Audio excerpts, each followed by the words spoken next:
Top 10 actors who are done with the DCU.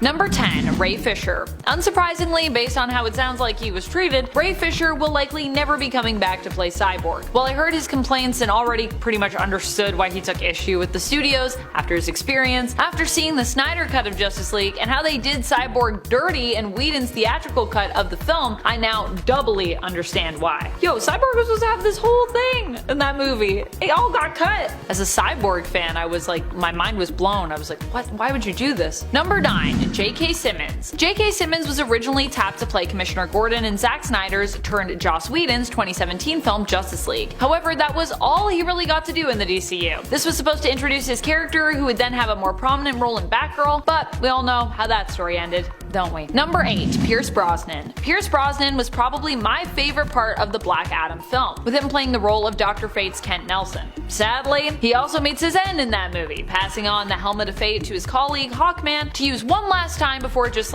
completely disappears. While Dr. Fate's death and loss of the Helmet of Fate seem to imply that we won't be seeing Brosnan again in the role anytime soon, Brosnan did say in interviews he wasn't against the idea of returning to the character, and also said it was actually an honor for him to take up the role and to be a part of the DC universe. Number 7. Dwayne Johnson. For years, fans of Dwayne "The Rock" Johnson have been eagerly anticipating his debut in the DC universe, and when he finally appeared as Black Adam, many were thrilled to see him take on the role of this iconic character. After all, Black Adam is the perfect fit for Johnson's larger-than-life persona, as he's been both hero and villain in the comics. However, his ego got in the way of his role growing into something more long-term for him, and ultimately ended up irking fans when it came to his portrayal. Although I do think Johnson was actually a great fit for this character in terms of the personality and everything he brought to the role, it has been said that he wasn't willing to work with Zachary Levi to bring Shazam into his world. Now, this is pretty wild considering that Shazam in the comics was initially the reason we were even introduced to Black Adam, with Black Adam acting as Shazam's major villain even way back when Shazam was still known as Captain Marvel. DC ultimately decided to part ways with Johnson. According to James Gunn, Black Adam wasn't the direction he saw for his new DC universe, so it's most likely we won't see him again in the main continuity. Although there's no bad blood between the two of them, so you never know. Black Adam could show up in an Elseworlds or something like that. Number 6. Henry Cavill. Henry Cavill was gracefully removed from his role as Superman after meeting with Warner Brothers, where he was told he was basically no longer going to be returning to the role. After being told he would be returning to the role, Cavill appeared once more as Superman at the end of the Black Adam film, but after the film underperformed and was not met with favorable reviews, his return as Superman was revisited, and ultimately Warner Brothers decided against it. In a post to his fans, he acknowledged that he respected the decision and understood that James Gunn is attempting to create his own whole DC universe going forward, and of course,